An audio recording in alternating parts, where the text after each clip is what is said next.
All right, guys, welcome. So this video, I kind of wanted to dedicate it to living in Santiago de Compostela. What is it like living in Santiago de Compostela? What does it take to live in Santiago de Compostela? So this is considered sort of the north part of Spain, right? Most of us are maybe more familiar with the southern part of Spain, kind of the Andalusia region, Barcelona, Madrid, and like those are really interesting. They're very unique cities in all of Europe, and the culture is incredible. It's just very unique. But like the northern part of Spain, Asturias, in kind of San Sebastian, and Bilbao, and of course Galicia, where there is Santiago de Compostela and Vigo and Lugo and Ferrol and some other smaller cities. It's just very different. The weather, of course, is very different. Now it is beautifully sunny outside right now. It is 5 p.m. and it's cold. It's like 50 some degrees, but I love it. This is the kind of weather I love. And then in the summer it gets plenty hot, and you have lots of dry days. I know people always talk about how much rain there is. For 2 weeks we haven't had any rain here, and it's January, middle of January. So the people who are here about Santiago de Compostela, you guys probably already are comfortable with the whole Santiago de Compostela concept. So what I wanted to do here is kind of give you an idea of the city, kind of the layout. So if you go on Google Maps, you'll find Santiago de Compostela here in the middle. And over here, kind of the center of the city, you have the majority of like the old town, all of the interesting things, kind of the cobblestone, the old buildings, etc. And there's some incredible cafes and coffee shops and bars and restaurants and places you can work at. And then further down, it's sort of the new part of town. This is the new zone. Zona Nueva, as they call it. Down here is kind of the Compostela train station. So that's where you take all of the trains to to Madrid. It's just 3.5 hours. You can go to Vigo, Lugo. You can go to Ferrol. You can go a little bit further south. So there's a lot of great options. Coruña, of course, you can go to Coruña. This is kind of the USC campus, the main big USC campus over here, and that's where like the medical hospital and the medical school and everything. Not the medical school, actually. Sorry, where I think the clinical rotation stuff happens. The medical school itself, is actually closer to here. Biblioteca Anshel Casal is the main library here. It is gorgeous. It's huge and like just beautiful. I absolutely love it. And then lots of parks. You can see there's a lot of little parks over here where you can go for some amazing walks. Auditorio de Galicia is here, so this is where all the plays and all the music festival, like kind of like I guess orchestras and stuff like that happen. There's a lot of different places for music festivals. The Catedral is right here in the center, and over here you have the area Central is basically one of the big main shopping centers. So this is kind of like the mall, sort of. There's two big malls over here. They're big for here, for a city of 80,000 people, but it is really interesting that a city this small has them all. But I think it's because it's a college town. All right, let me get that sun out of my face. Okay, perfect. So, it's easy because you'll complain about the sun, and all of a sudden you'll complain that there's no sun, then there's sun, and you're like, get it out of my face. So further south over here, this is kind of like all around. You find like little tiny villages, like little tiny towns, little tiny villages all around Santiago de Compostela. There is Uscogal.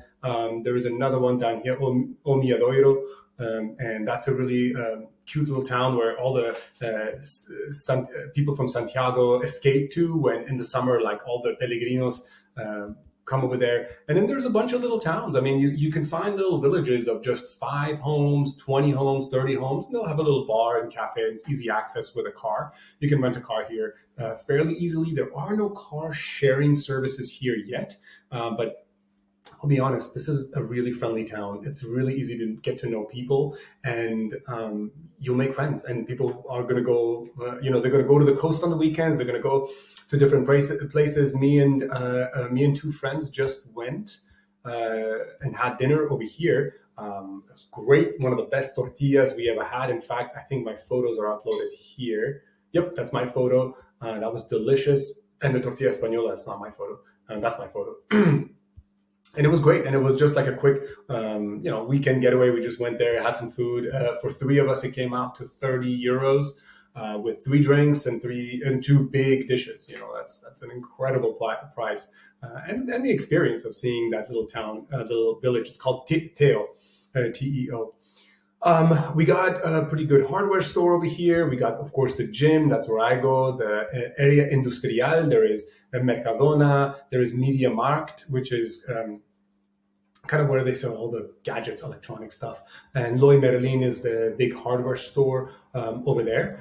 So really great town, and lots of different things to do. You got fancy little coffee shops with third wave coffee. You got vegan. You got vegan food. Okay, let me see. Where's the vegan food? Hotel Costa Bella is an incredible little place to go just to have a beautiful view and have some coffee. This is a great photo.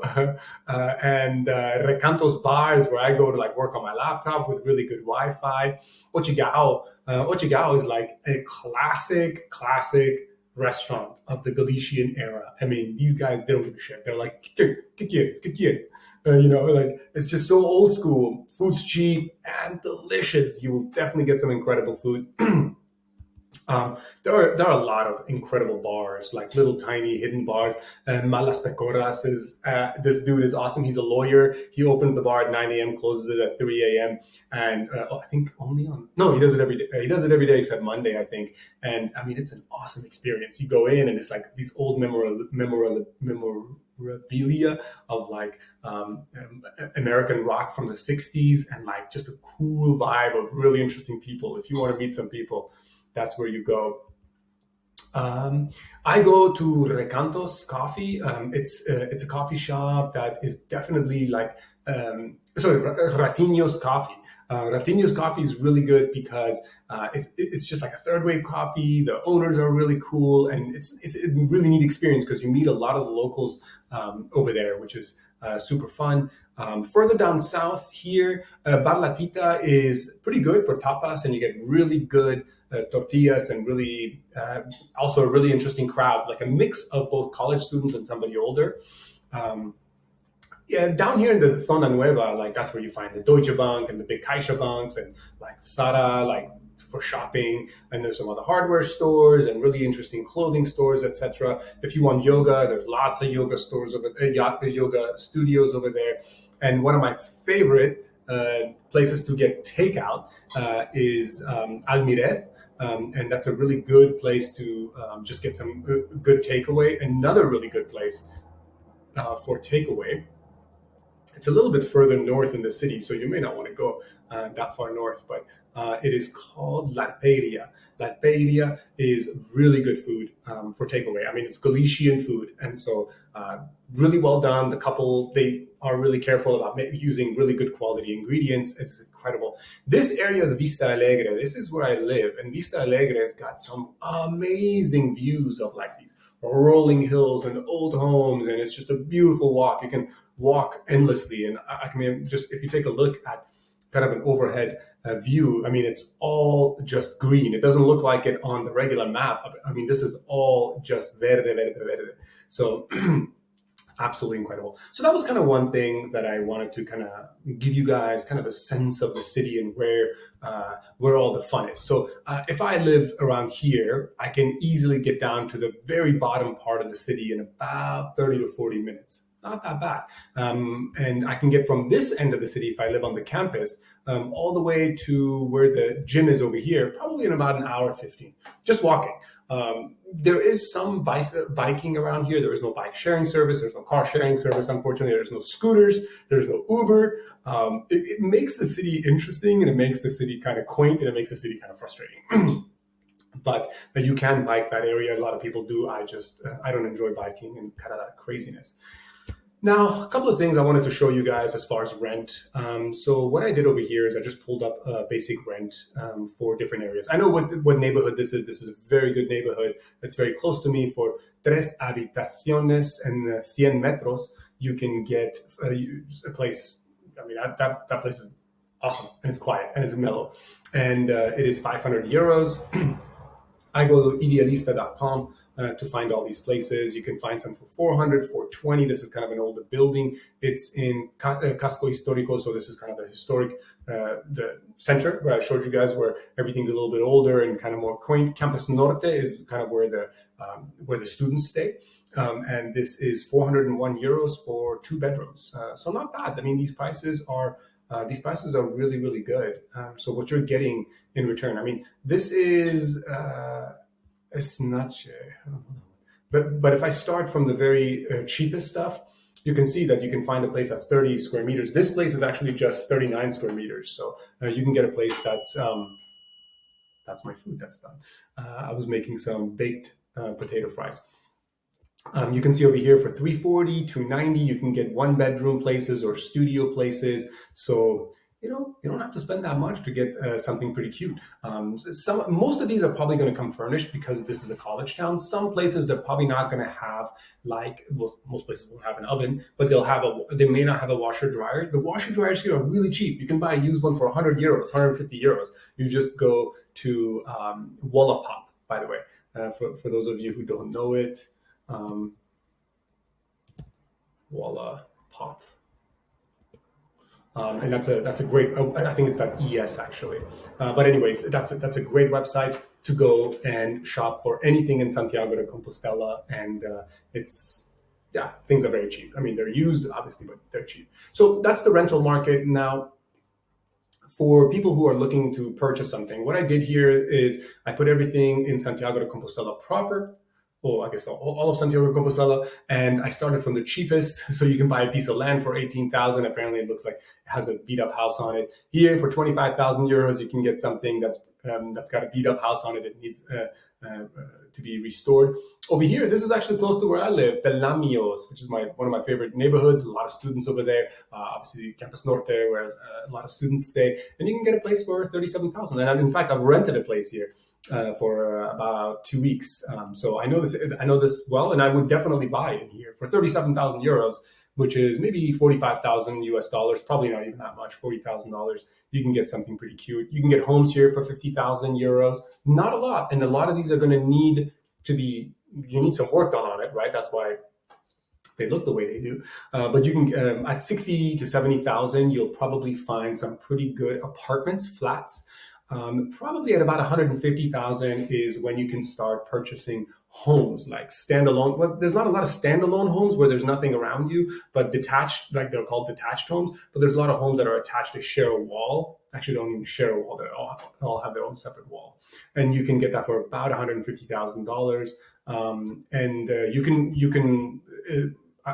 you can choose exactly what you want. Do you want some duplex, attico, casca y chalet, whatever you like. And so, yeah, these are just some basic prices. Lots of options available here for purchase from many different price ranges, all the way up to what actually? Let's see. Oh, it doesn't show. I kind of wish it did. Anyway, you can do a map search as well. All right, so that's a little bit about apartments, kind of hunting and where to live and like buying versus renting, etc. When it comes to what you're responsible for, so when you rent, it's super easy. You just rent and you pay that, $400, $300 a month to rent long term for 12 months. They're going to ask you for some sort of an income. Some places may not accept it if you are not a resident here. So, for example, for me, I'm not a resident. I have a non-lucrative visa for here, but they would generally accept if you show that you have a lot of cash in the bank. It's not a big issue, or you can show that you have steady income. This is pretty accurate. So I go on Numbeo and I pick Santiago de Compostela. You can see that for a meal, you can pay about 9 euros for a person. For 2 people, about 30 euros. I think you can get far less than 30 euros for 2 people. Domestic beer is not 2 euros. It's about euro 50 is usually what you'll end up paying. Imported beers, yep, I think it's actually about 3 to 4 euros. Cappuccino espresso is about euro 10 to euro 20. Water, yeah, that sort of stuff is pretty accurate. Milk, all of these prices are pretty spot on from what I've seen. I mean, obviously this is kind of the shitty quality stuff that you get in the big supermercados, but if you go to Abastos, or if you go to that kind of if you go to Abastos, you're going to find much better quality stuff for a lower price. And then if you go to the Mercado Ecológico, which is the farmers market that happens once a week. That's all organic, and like they don't use any pesticide or anything. It's the local people. That's a bit pricey. That's a bit pricey, but you get some really good stuff. €1 for a bus ticket. Absolutely. I don't have a pass. Monthly pass is super cheap. It's just $30 and you can travel all you want. I just pay euro every time. And so that's good enough for me. Gasoline prices and car prices and taxi prices, those are all pretty accurate in my opinion. Taxis are really easy to come by. Gym membership is about $30 a month. Yeah, for like a gym, it's about 30. For my gym, it's about 45 euros a month, which is a rock climbing gym. Indoor wall, that's the name of it. Indoor wall. I don't know anything about kids stuff. I'll leave that alone. So here, a one bedroom in the city center for 420. I think that's pretty accurate. Honestly, month to month, that's really good. A little bit outside, 320. Yep, you can get it for 290. And a three bedroom in the city center. I think a three bedroom for 680. Yeah. I'd say about 650 to 700 is pretty accurate. Outside the city center, yeah, I mean you can get it for 400. You can find a three bedroom for sure. And this is, I think, for the purchase price. I don't know, and that one probably is accurate. And as far as the average income here, I think my friends said that it's somewhere probably closer, like my friends whom I hang out with, for them, it's somewhere between 700 to 800 euros a month. So this is 1,000, and I think that's the entire Santiago de Compostela, like professors and doctors and lawyers and stuff like that. But the average person, I think, it's a little bit closer to 700 to 800, which is actually pretty close to the minimum wage. This is a great thing to do just if you want to compare like where you at price wise. The other thing that I recommend when it comes to public transport, when you don't know where the hell you want to go, this is the website that I use. I use their app as well. Google Maps doesn't work when it comes to Google Maps, like directions. I know they have public transport, but it doesn't work. So I could do like Vista Alegre. See if this comes up. Vista Alegre, and I can do Zona Industrial.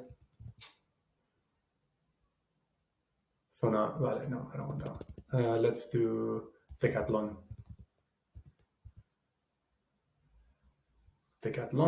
Okay, so that's the directions, and it'll tell me that I can take the C2 or C6. So C6 is very common. C2, I haven't seen C2 here before. I can take the 4 and connect to the. Let me move my face over here, and I can go from the 4 to the 6. Or I can just take the 1 actually directly. So anyway, I'm not trying to show you guys how to get around the city. I think that's frustrating, but just kind of giving you a sense of how to get around the city. Next one. Let's talk about money, finances. How the hell do you pay for shit? Well, it's actually quite easy. So you can use your credit card here for everything. When you pay, you always choose, if they ask you, depending on which merchant is using your card, you can pay for everything with a credit card. Almost everything you can pay with a credit card. It's really easy here. Nobody gives a shit. You don't tip. There's no tipping here. You can tip, but there's no tipping here. And when you pay with your credit card, everything's usually contactless. You can put your card in, of course, if you have a chip, and you always choose euro because you want to pay in the local currency. That way your bank doesn't try to charge you extra for the conversion. Now, what you can do is you can get a Wise card in the US and you can pay for everything there. The nice thing about a Wise card is that, don't worry, I'm not selling you anything. I don't have any affiliations with Wise card. I'm just saying Wise is a really good account to have because they give you, if you're going to live in Spain, you're going to have to make a lot of your recurrent payments like water, electricity, internet. You're going to have to pay for that through bank transfers. You're not going to be able to pay with it with your credit card, etc. So to do that, you need a Spanish bank number. And a Wise account, which you can open in the US, will give you all of the different types of bank account numbers, IBAN, IBAN. It'll give you an IBAN number. Then you can connect your payment for water, for electricity, for natural gas, all of that you can connect, and you can pay for your cell phone, etc. In fact, that's the other one I wanted to show you guys. If you're going to get internet, one of the best ones right now for me, as far as the cheapest ones, is to just get internet. Like on my mobile, I pay about 10 euros a month, and I get like 15 gigabytes. It's only like 10 gigabytes, but then they always send you these like promotions every single time, so it comes out very cheap. For home internet, I would recommend Movistar or O2. So it's actually Movistar and O2 are all kind of by the same company. And Movistar, I don't know what's going on, but it's not working. So anyway, that's the name of the company, Movistar. And the reason that works really well is because the internet is really fast. I have fiber internet, and it's like 120 megabytes down and like 20 megabytes up. I don't know. It's pretty awesome. So anyway, Wise account is what I would recommend if you want to get a bank account in Spain and you want an actual bank account that's legitimate, like an open bank account. CaixaBank is good. They have this Ola Bank. If you tell them that, hey, I have a US passport and I don't, I just want to have a bank account so I can pay for shit here. Ola Bank is great. Basically, they just use your passport number. You don't have to give any of your ID or information. They know you're not going to pay tax here. This is just to basically give you a bank account, which they're going to charge you for. Every month, they're going to charge you like 12 euros. So yeah, that's how they make their money, of course. Of course, we also talk about how to shop for stuff. Now, Wallapop is great because you can buy a used cell phone, you can buy furniture, you can buy clothes, you can obviously buy lots of electronics, and you can look for services here. For example, if you need something repaired, they have Industria, no, it's Servicios, and then they have if you're looking for apartments and stuff like that, they have that. And if you want to buy a car, they have that as well. So that's kind of cool because in a way you can sort of everything you need. Once you get here, you're set. You can buy everything you need and do it. So that's sort of, well, that's definitely not what I was looking for. I'm looking for a car. Okay. So that's the city. I hope this kind of gives you an idea of what it's like to live here, how to live here, where to live, etc. Kind of my summary of it. Living in Santiago de Compostela can be quite cheap, right? That's something I've said many times. If you do want to live here, have a visa here, whether you have a work visa, whether you want to get a golden visa, or whether you, I think in 2022, this year, they're going to have a digital nomad visa. So you can apply if you have steady income coming in, you're going to have a visa to work here if you have remote income. It can be a really cheap city to live. And I think what I love the most about Santiago de Compostela is it is so green, and I am so close to Portugal, right? So I can just come down here to Portugal, just a 2 or 3 hour drive, and then I can go all the way to Madrid within a 3.5 hour train ride directly close to my home. I can go to Sevilla from Madrid, or I can fly. And plane tickets are super cheap. A lot of my friends take their car and they just drive into France. They go to Monaco. Many friends who go there, and of course, some people take road trips. I mean, you have access to Italy, you have access to Switzerland, you can go to Austria, you can go to Germany. All of these are drivable. Now, I'm not saying that you should drive this, but some people just do the road trip thing, and then other people, of course, fly. There's a lot of great options when it comes to living here, and I think the cost savings that you have in Santiago de Compostela, the fact that you can get away from all the heat and everything like that, and all the craziness and wild traffic, makes Santiago de Compostela an incredible place to live. If you have any questions, check me out on Digital Nomad Physician website, or you can send me an email, drmo@digitalnomadphysician.com. Take care.